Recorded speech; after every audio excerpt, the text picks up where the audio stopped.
আপনারা প্রথম শুনলেন নবীর প্রেম, নবীর ভালোবাসা, ইসলামের জন্য তায়েফের ময়দানে রক্ত ঝরানোর ইতিহাস। হযরত তালহা রাদিয়াল্লাহু তাআলা আনহু, যার শরীরে তীর বিদ্ধ হয়েছিল, তারপরেও নবীর ভালোবাসা থেকে সরে নাই।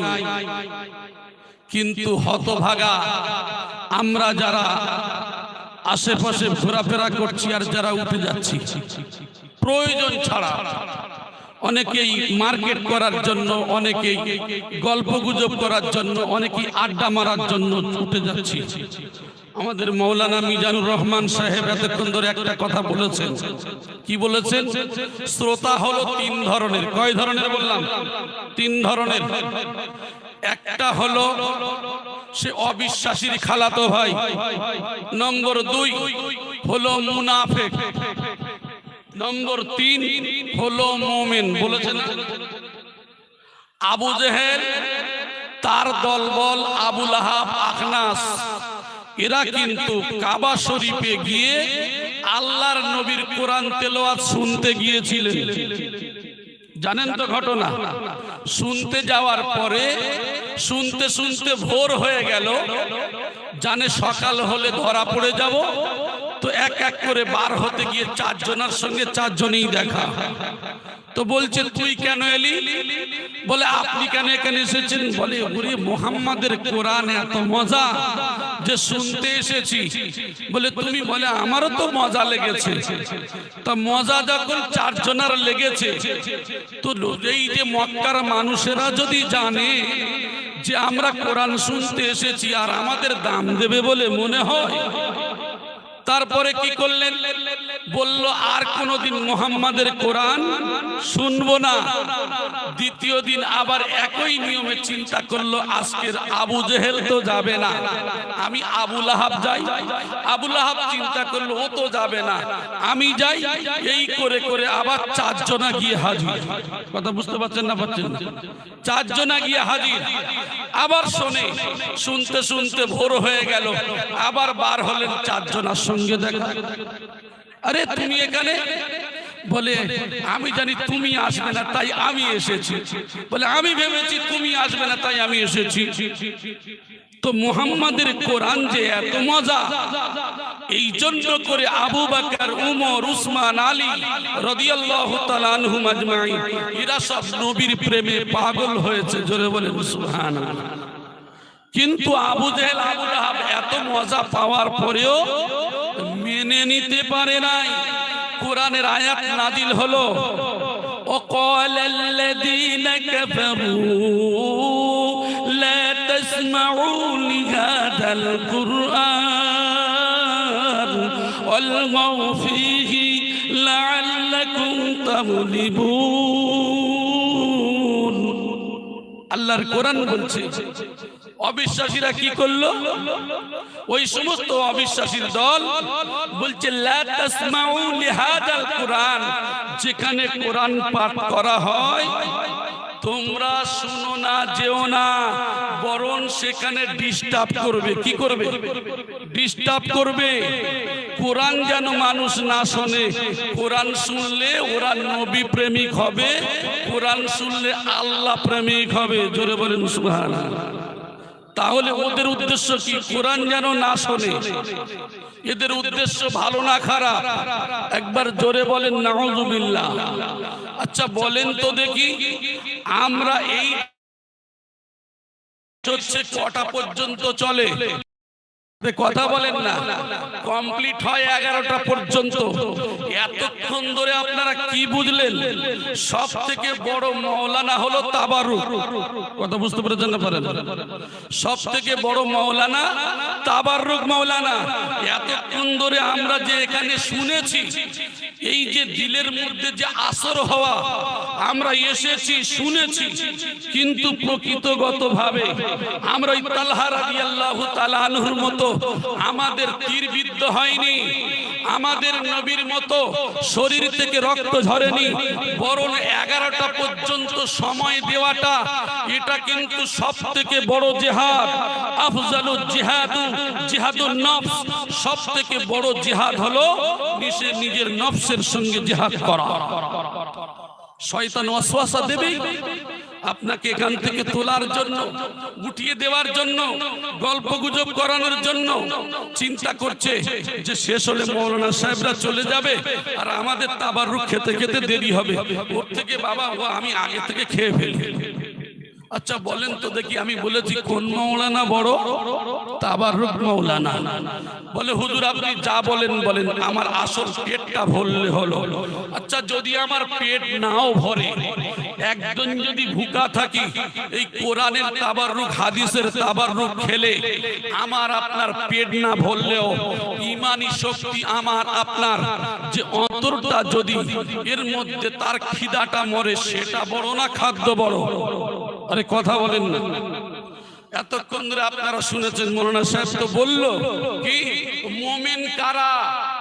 আমি বলেছি শ্রোতা তিন ধরনের। মুমিন কারা? এক শ্রেণীর মুনাফিক থাকবে যারা বসবে, গল্প করবে, গুজব করবে, কিছু কোরআন শুনবে, কিছু শুনবে না। এরা হলো শ্রোতার মধ্যে মুনাফিক। কথা বুঝতে পেরেছেন? চলে আসুন এইবারে মুমিন কারা? ইন্নামাল মুমিনুনা আল্লাযীনা ইযা যুকিরাল্লাহু ওয়াজিলাত কুলুবুহুম ওয়া ইযা তুলিয়াত আলাইহিম আয়াতুহু যাদাতুহুম ঈমানাও ওয়া আলা রাব্বিহিম ইয়াতাওয়াক্কালুন।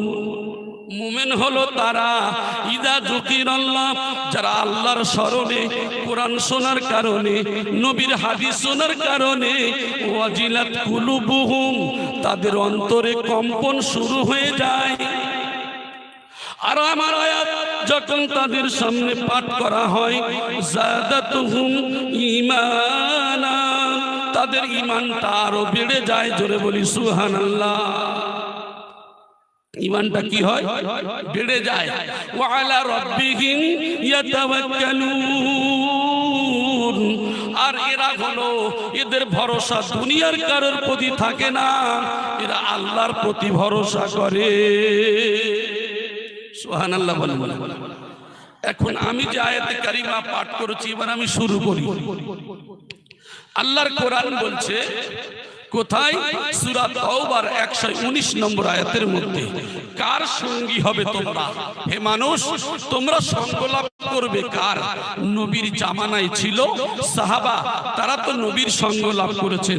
তাবে তাবেঈন, আইম্মায়ে মুজতাহিদিন, আউলিয়ায়ে কেরাম, উলামায়ে হক্কানি যারা আছেন বর্তমান জামানায়, পরস্পর আমাদের এই সঙ্গ লাভ করতে হবে। তারা হলো সত্যবাদী। জোরে বলি সুবহানাল্লাহ। আল্লাহ কি বলছেন? ইয়া আইয়ুহাল্লাযীনা আমানুত্তাকুল্লাহ ওয়া কুনু মা'আস সাদিকিন। হে ঈমানদারগণ, আমি রব, আমি প্রতিপালক, আমাকে ভয় করো আর সত্যবাদীদের সঙ্গ লাভ করো। কাদের সঙ্গ লাভ করতে বললো? সঙ্গী কাদের হবেন? সত্যবাদী। আমরা তো সারাদিন মিথ্যাবাদীর সঙ্গে ঘুরি, জি, সারাদিন মিথ্যাবাদীর সঙ্গে চলি। আমার সোনার ভাইয়েরা, তাই আল্লাহর নবী সাল্লাল্লাহু আলাইহি সাল্লামকে আল্লাহ শিখিয়ে দিলেন, হে নবী আপনি দোয়া করুন, প্রার্থনা করুন। কার কাছে? মহান রবের কাছে। কি বললেন? ওয়াকুর রাব্বি আদখিলনি মুদখালা সিদকিন ওয়া আখরিজনি মুখরাজা সিদকিন ওয়াজআলনি মিন লাদুনকা সুলতানান নাসীরা। হে নবী আপনি বলুন, আপনি দোয়া চান, হে আমার প্রতিপালক, হে আমার রব, আমাকে কি করবেন? আমাকে যেখানে নিয়ে যান আমার সত্যের উপরে নিয়ে যান। জোরে বলেন সুবহানাল্লাহ। আচ্ছা, নবী যে রসুলের কোনো গুনাহ ছিল না, সেই নবী বললেন সত্যের উপরে নিয়ে যান। আমাকে যখন উঠাবেন সত্য সহকারে উঠাবেন। নবী দোয়া চাইলেন আল্লাহর কাছে, আল্লাহ আমাকে সত্য সহকারে উঠান। তাহলে তিনি দোয়া চাইছেন আর কি বললেন? হে আল্লাহ আমার এমন মদতগার পাঠিয়ে দেন, আমাকে এমন শক্তিশালী সাহায্যকারী পাঠিয়ে দেন যে আমার মদত করবে। জোরে বলি সুবহানাল্লাহ। যে নবীর জীবনে গুনাহ নাই সেই নবী দোয়া চাইলেন। আর আমরা জীবনতলার ভাইয়েরা আরো দূর দূরান্ত থেকে যারা এসেছি, আমরা এই দোয়া চাওয়ার কোনো প্রয়োজন নাই বলে মনে হয়, ঠিক কি না? আরে সারাদিন তো মিথ্যা কথা বলি। এখন দেখবেন ফোন ধরে, হ্যালো কোথায় আছেন? হাওড়ামারি থেকে বার হচ্ছে বলে আমি জীবনতলায় আছি, বলে না? বলে না? এই যে ফোনে মিথ্যা কথা বলা, 100-র ভিতরে 90% মানুষ এখন বলে, বাড়ি থেকে বার হয় আর বলে আমি অমুক জায়গায় এসে গেছি। এই মিথ্যা কথা বলে। কিন্তু আল্লাহ বললেন তোমরা সঙ্গ লাভ যদি করতে হয় সত্যবাদীদের সঙ্গ লাভ করো। জোরে বলি সুবহানাল্লাহ। এখন সময় খুব কম, আপনাদের কষ্ট দেব না। আমি আমাদের মৌলানা সাহেবরা কম সময়ে বলেছেন, কিছু জিনিসগুলো ছেড়ে গেছে, ওগুলো শুধু আমি এবার টাচ দিয়ে যাব। এখন ওয়াজ তো অনেক কিছু আছে, তাহলে সেই ওয়াজ সারা জীবন চলবে। কিন্তু আমাদের মধ্যে যে নোংরামি গুলো কিছুটা আমাদের মিজানুর রহমান সাহেব বলেছেন, তার মধ্যে আমি এর আগেও বলি যে এই যে ফোন খোলার পরে দেখবেন মৌলানায় দ্বন্দ্ব, এক আলেম আর এক আলেমের গালি দেয়, কি বলে? এরা হলো ভণ্ড, বলে না? বলে না? এরা হলো বাটপার। শোনেন না? শোনেননি?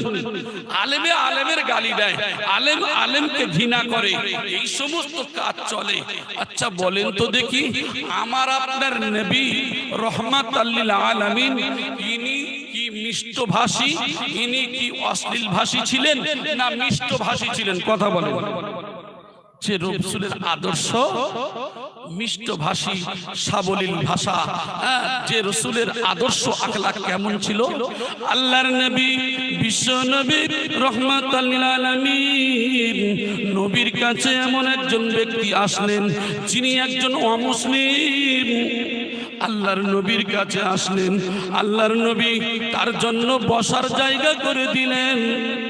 আল্লাহর নবী তার সঙ্গে গল্প করলেন, কথোপকথন করলেন। চলে যাওয়ার সময় মুচকি হাসি দিয়ে বিদায় দিলেন। উম্মাহাতুল মুমিনিন হযরত আয়েশা সিদ্দিকা রাদিয়াল্লাহু তাআলা আনহা ওই সময় বললেন, ইয়া রাসূলুল্লাহ, ইয়া হাবিবাল্লাহ, হুজুর আপনি যে ইসলামের শত্রু, যে আপনার শত্রু, আপনি তার সঙ্গে মিষ্টি কথা বললেন, বিদায় দিলেন, বসার জায়গাও সুন্দর করে দিলেন। আল্লাহর নবী বললেন, ও আমার বিবি আয়েশা,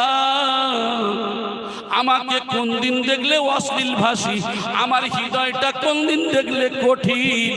আমি রাসূল, আমার ভাষা তো নরম, আমার ভাষা হলো কমল, আমার ভাষা হলো সাধু ভাষা, আমার আদর্শ হলো আখলাক হলো লাকাদ কানা লাকুম ফি রাসূলিল্লাহি উসওয়াতুন হাসানা। আল্লাহর নবীর চরিত্র হলো উত্তম চরিত্র। জোরে বলি সুবহানাল্লাহ।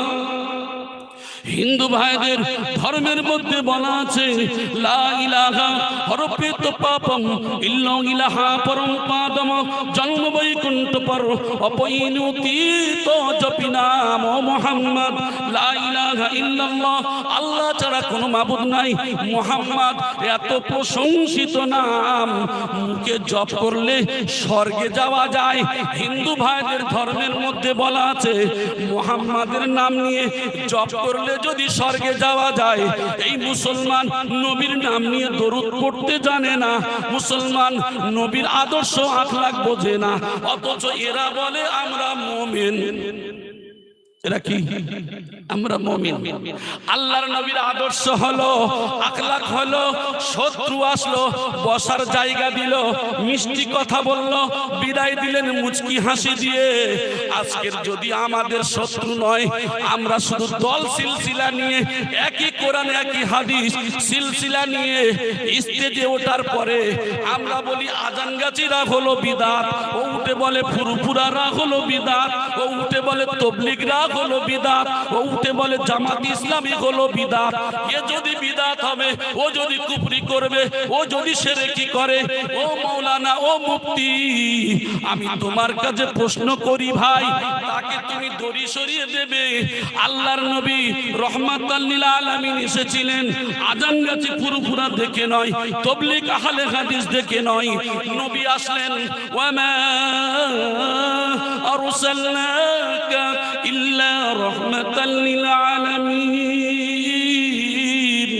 আমার নবী আসলেন গোটা কুল কায়নাতের জন্য। জোরে বলি সুবহানাল্লাহ। ওই শিরকি যারা করেছেন নবী তাদের কাছে দাওয়াত দিয়েছেন, বিদআতি যারা করেছেন নবী তাদের কাছে দাওয়াত দিয়েছেন। যে সমস্ত পথ ভোলা মানুষ, কুপথগামী মানুষ, তাদেরকে সুপথ দেখিয়েছেন তিনি হলেন জনাবে মুহাম্মাদুর রাসূলুল্লাহ সাল্লাল্লাহু আলাইহি ওয়াসাল্লাম। একবার জোরে বলি সুবহানাল্লাহ। আল্লাহর নবী আসলেন, কুপথগামী পথ ভোলা মানুষদের সুপথ দেখালেন। আচ্ছা আমি আপনাদেরকে বলি, নবীর ওয়ারিস কারা বলেন তো? নবীর ওয়ারিস কারা? আমরা বলি না কথায় কথায়, তো ওয়াজে স্টেজে বলি আল উলামা ওয়ারাসাতুল আম্বিয়া। নবীর ওয়ারিস আমরা আলেম সম্প্রদায়, মাশাআল্লাহ খুব সুন্দর করে বলি। আমি এমন আলেম, আমার নবী কি করলো? শিরক বাঁচালো, বিদআতের থেকে বাঁচানোর জন্য দাওয়াত দিল। আল্লাহর কোরআন বলে লিতুখরিজান নাস মিনাজ যুলুমাতি ইলান নূর। ওই অন্ধকার থেকে আলো দিয়েছিলেন তিনি হলেন জনাবে মুহাম্মাদুর রাসূলুল্লাহ সাল্লাল্লাহু আলাইহি ওয়াসাল্লাম। একবার জোরে বলি সুবহানাল্লাহ। অন্ধকার থেকে আলো দিলেন। আর আমরা কি বলি? আজান গাছি বিদআত, ফুরফুরা বিদআত, তাবলীগ বিদআত। তুই যারা এ খারাপ ও খারাপ, ভালো করবে কারা? ভালো করেছিলেন নবী ও রাসূল। হে আলেম সম্প্রদায়, আজকের আমাদের আজান গাছে ফুরফুরা তাবলীগ দেখলে হবে না। যে যার দল, তার সিলসিলা, তার সম্মান থাক, তার মাথায় থাক, সেই দল তাকে ছাড়তে হবে না। উলামা সমাজকে কাঁধে কাঁধ মিলাতে হবে, হাতে হাত মিলাতে হবে, গলায় গলা মিলাতে হবে। আজকের আজান গাছে ফুরফুরা তাবলীগ দেখলে হবে না। এই কোরআনের প্রচার বিশ্বের কাছে পৌঁছাতে হবে, রাসূলের হাদিসকে বিশ্বের কাছে পৌঁছাতে হবে। মানুষকে শিরকি বিদআতি থেকে মানুষকে সত্যের দিকে ডাকতে হবে। এর নাম হলো ইসলাম। জোরে বলি সুবহানাল্লাহ। আল্লাহ শিখিয়ে দিয়েন উদউ ইলা সাবিলি রাব্বিকা বিল হিকমা ওয়াল মাউইজাতিল হাসানা ওয়াজাদিলহুম বিল্লাতী হিয়া আহসান। উদউ, তোমরা ডাকো, ইলা সাবিলি রাব্বিকা, তোমার স্রষ্টার দিকে, তোমার রবের দিকে ডাকো। কেমন করে ডাকবে? ওয়াল হিকমা, হিকমত